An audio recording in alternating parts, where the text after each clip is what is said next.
Res, agrair-vos la vostra presència. Gràcies una vegada més a Sintetitzes, a la 13, a l'Ajuntament de Berga, a la gent del Cinema de Catalunya per tenir-nos a una bona part del jurat i a mi mateix aquí per quart any consecutiu. Us he de confessar que per mi és un autèntic plaer directament presidir aquest jurat i de fet ens és molt difícil, mirar de trobar quina és la millor selecció de cadascun dels premis que finalment hem pogut atorgar, si més no en la secció oficial del festival. I simplement dir-vos sobre Reservoir Dogs que potser calen ben poques presentacions. A mi m'agradaria afegir-vos un fet molt personal. Ara, justament fa 20 anys, en una de les moltíssimes vegades que he tingut la sort d'anar al Festival de Cinema de Sitges, vaig tenir l'oportunitat de veure Reservoir Dogs per primera vegada. Era un film que es presentava com una òpera prima d'un director, en principi, aleshores desconegut. Jo he de comentar-vos que en aquella ocasió, i d'aquesta sí que me'n recordo, d'altres potser cops que he pogut anar al Festival de Cinema de Sitges, certament em sap molt de greu, però no recordo fins i tot ni què és el que vaig arribar a veure, però en aquella ocasió recordo que jo volia veure un film que deien que era un film que presentava més escenes i seqüències de sang que la del film Reanimator, que a mi és un film que en el seu dia em va deixar absolutament frapat.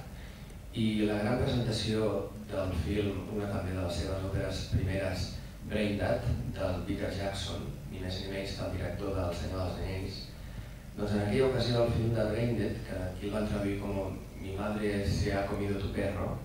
a mi aquell film va ser el que en aquella ocasió em va ativar per també juntament veure d'altres propostes, entre elles, per cert, un film com 1492, que era el nou film de Ridley Scott, que venia de dirigir llargmetratges extraordinaris com Alien, per exemple, o Blade Runner, etc. I que, per cert, al dia d'avui, molts dels crítics aleshores van voler fer coincidir el 500è aniversari del descobriment d'Amèrica amb les Olimpíades de Barcelona 92. Òbviament estem parlant de l'any 92, fa 20 anys, insisteixo. Aquest era un altre dels films que volia veure aleshores, juntament amb el de Braindead, i recordo que en aquella ocasió vam arribar tard, ens vam quedar sense entrades, etc. I enmig de Sitges, i tenint tota la tarda per endavant, van decidir no sé, mirant la cartellera i la proposta de programa que hi havia, doncs anar a veure un film d'un tal Quentin Tarantino, un film que es deia Reservoir Dogs, que apenas havien traduït al castellà, com és habitual, i vam entrar a la sala, doncs jo us mentiria si us digués que potser ja no hi havia més de 50 persones. Bé, certament, el film jo penso que a tots ens va deixar frapats. Ens vam quedar molts de nosaltres bocabadats davant del que estàvem veient, perquè avui sí que, després de 20 anys, estem molt acostumats a veure films de Quentin Tarantino, a veure films amb aquest tractament de la violència tan particular, amb aquesta ironia, de vegades fins i tot un tant arriscada, sobre el que és el món de la violència, la tortura, el tractament de vegades en certs diàlegs sobre aspectes de caire sexual, etc. Però en aquell moment aquesta proposta era absolutament novedosa. Jo fins aleshores no havia vist res igual. A mi m'agradava molt el cine, en aquelles hores, principis dels anys 90, començava a fer classes de literatura en un institut. Posteriorment vaig tenir la sort de dedicar-me al món del cinema a la Universitat de Barcelona, però seguint de sempre el món del cinema, intentant anar a festivals i de més,